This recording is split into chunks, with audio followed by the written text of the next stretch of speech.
Hey everyone, welcome back for another deep dive. Today, we're going to be talking about Varnish developers, specifically how to hire one. Oh, yeah. If you're trying to build like a really high traffic website, hmm you've probably heard of Varnish. It's that tool that like helps your website go super fast, makes it so it can handle like tons and tons of visitors. Yeah. And if you want to use Varnish, well, you need a Varnish developer. And Exactly. that's what we're talking about today. So you're listening to this. I'm guessing you're probably, I don't know, somewhere in that process of like thinking about hiring a Varnish developer. Yeah. Or maybe you're just curious about what they do. Yeah. Either way, Yeah. you're in the right place. Yeah. And one of the best resources you have is theperfectdeveloper.com. They're like the experts when it comes to finding the right developer for any type of project, but especially for something like Varnish, where you need someone with some very specific skills. Yeah, for sure. And actually, before we even like get into the details, I really recommend heading over to theperfectdeveloper.com Yeah. and trying out their like 5 questions tool. Yeah. It's like a really quick way to kind of figure out what you need in a Varnish developer. So Varnish developers, what do they do? what's their like main thing? So imagine Varnish like, I don't know, a super efficient traffic director for your website, right? You know how you get those like huge traffic jams when everyone's trying to get to the same place at the same time? Varnish is kind of like preventing those traffic jams on your Oh, website you see. by staring copies of your web pages. So your server doesn't have to like work so hard every time someone wants to visit your site. Right. So it's basically like a shortcut Ah, to getting people the information they need exactly. without like bogging down the whole system. That's it. I like that analogy. And that's where Varnish developers come in. Okay. They're the ones who actually set up Varnish. Gotcha. And they write these like really complex scripts in a language called VCL. VCL? Yeah, It's like a programming language Yeah. specifically for Varnish. Yeah, you got it. And these VCL scripts, they're basically like a set of rules that control how Varnish like handles all the traffic coming to your website. Okay. Yeah. So the Varnish developer is like writing the rule book for how the traffic director operates. Exactly. Like Yeah. they're telling Varnish, hey, this type of content should be stored over here, Right. and this type of content should be served up this way, and so on. Okay. So it's like pretty specialized stuff. Mhm. You need someone who really knows what they're doing. Right. And that's why just hiring like a regular web developer Yeah. or even a back-end developer Yeah. might not cut it when it comes to Varnish. Ah. Okay. So you really need someone with like dedicated Varnish experience. Exactly. It's like, oh, no, I'm trying to think of a good analogy. It's like, you wouldn't want a plumber to do your electrical work. Right, right. They're both skilled trades, but they require different knowledge and expertise. Oh, exactly. And it's the same thing with Varnish. Okay, cool. So VCL is the key to all this. Definitely. That's the secret sauce, if you will. Okay. So if we're looking to hire a Varnish developer, Mm, we definitely want someone who knows their way around VCL. absolutely. What else should we be looking for? Besides VCL, you'll want someone who understands HTTP. You know, that's how web browsers and servers talk to each other.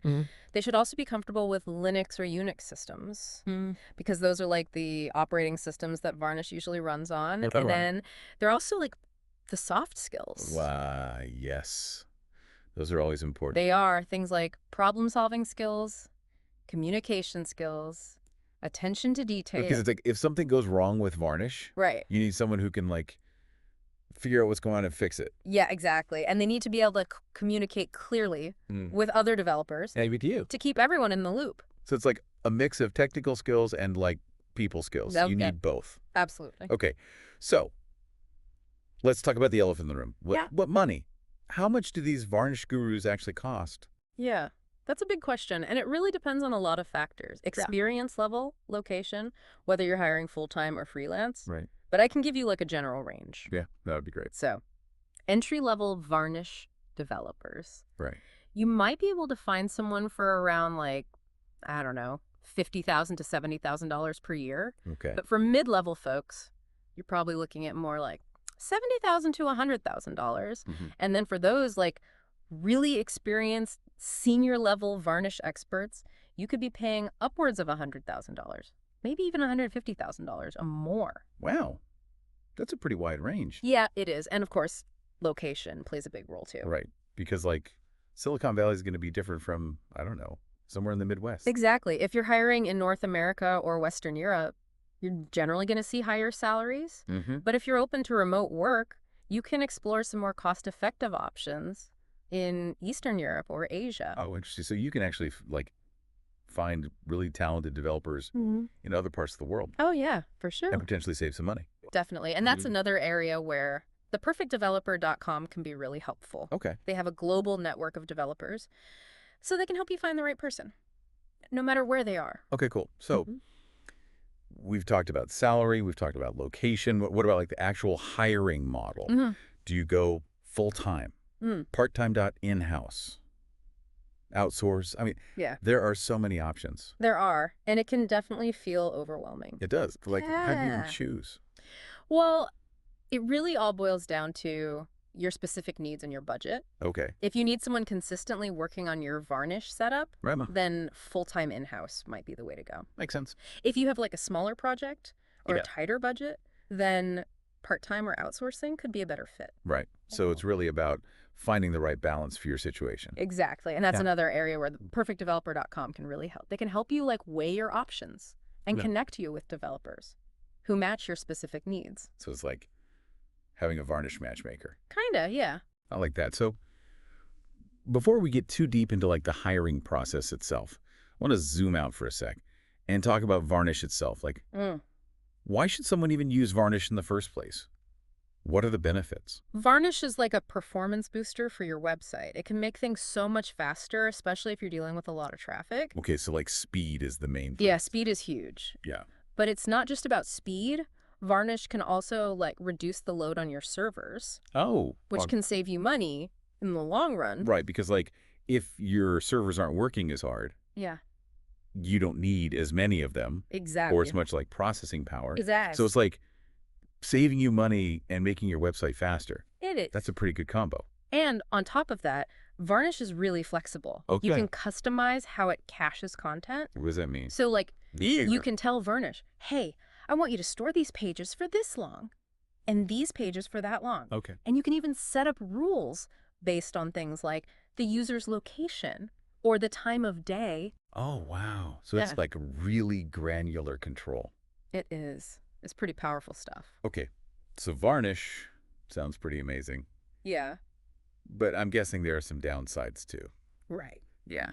There are always trade-offs. What are some of the challenges with Varnish? One thing is that it can be complex to set up. Okay.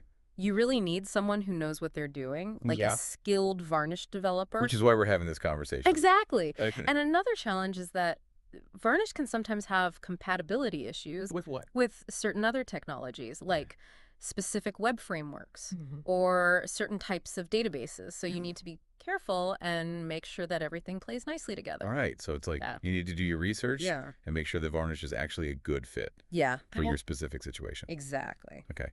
So are there any other like caching technologies out there? Should we be looking at alternatives? There are other options, Yeah. like Nginx, Dot, and Squid, and then there are also content delivery networks. Oh, yeah. CDNs? Yeah. CDNs.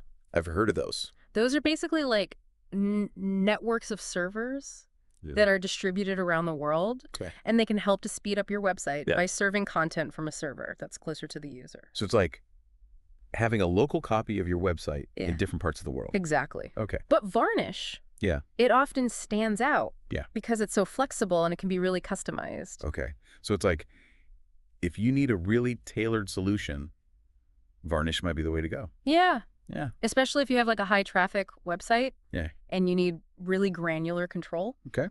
Cool. So let's say we've decided that Varnish is the right tool for us. Uh-huh. How do we actually find these Varnish developers? It feels like, I don't know, looking for a needle in a haystack. Finding skilled developers is always a challenge, It is. but there are definitely some things you can do.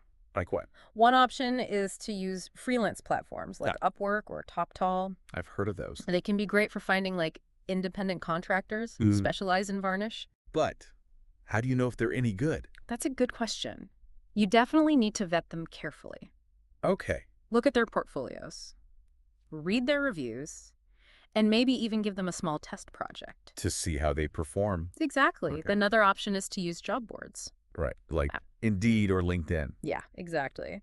Those can be good for reaching a wider audience, but you might have to sift through more applications. Okay. Because you're not necessarily targeting Varnish developers specifically, Right. just putting it out there, to the general developer population. Okay. And then there are also specialist communities and forums Okay. where Varnish developers hang out. Cool. Those can be good places to find experienced talent. Gotcha. But it might take some time to build relationships and network. Okay. So we've got like freelance platforms, Yeah. job boards, and specialist communities. Yeah. Those are like our main options. Those are some good starting points. Okay. So let's say we found like the right place to look. Mm. How do we actually write a job posting that attracts those Varnish developers? Like what makes a good job posting? The most important thing is to be clear about what you're looking for. Right. Be specific about your caching needs, the skills you require, and the scope of the project. So it's like, Yeah. you don't want to be vague. No. You want to give people as much information as possible Okay. so they can decide if they're a good fit. Makes sense. Yeah. So we've written our job posting. We've started getting some applications. Hmm. How do we actually evaluate these candidates? Mm. Like, how do we know who's the real deal? Yeah. So when it comes to evaluating Varnish developers, you want to make sure they really know their stuff. Okay. So technical interviews are like super important. Yeah. You got to ask some probing questions. A little bit. About VCL, obviously, caching principles. Okay. Their experience with like real world Varnish implementations. So it's like you want to know, Sure. have they actually done this before? Exactly. You don't just want someone who's read a book about Varnish. Right. You want someone who's actually gotten their hands dirty. Gotcha. And you can even like design some mini projects or coding challenges to see how they think on their feet. That's a good idea. Yeah. And then, of course, don't forget to review their portfolios. Right. Look for past projects where they've successfully integrated Varnish. Mm-hmm. That'll give you a sense of their practical experience. Okay. So it's like a combination of asking the right questions, giving them some challenges, and looking at their past work. Exactly.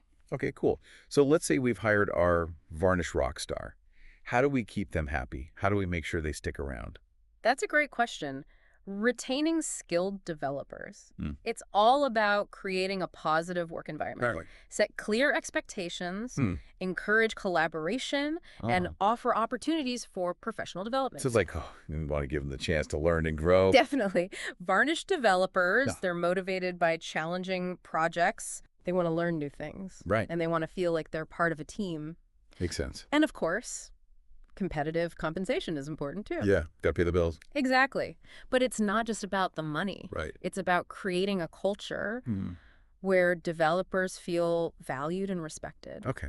So it's like a holistic approach. It is. Yeah. And, you know, theperfectdeveloper.com, they can actually help you with this too. Oh, really? Yeah. They have a lot of experience working with developers Got and it. they understand what motivates them. So they can give you some advice on how to create that positive work environment. Exactly. Cool. So I feel like we've covered a lot of ground today. We've talked about what Varnish developers do, the skills they need, how to find them, how to evaluate them, and even how to keep them happy. We have. It's been a very informative deep dive. It has. And I think the main takeaway is that hiring a Varnish developer can be a really smart move if you're trying to build a high-performance website. But Yeah. it's important to do it right. You need to find someone who really knows their stuff. Definitely. And you need to create an environment where they can thrive. And that's where theperfectdeveloper.com comes in. Right. They can help you every step of the way. So if you're thinking about hiring a Varnish developer, do yourself a favor and head over to theperfectdeveloper.com, check out their 5 questions tool, and see how they can help. And that's it for today's deep dive. Thanks for listening. Thanks, everyone.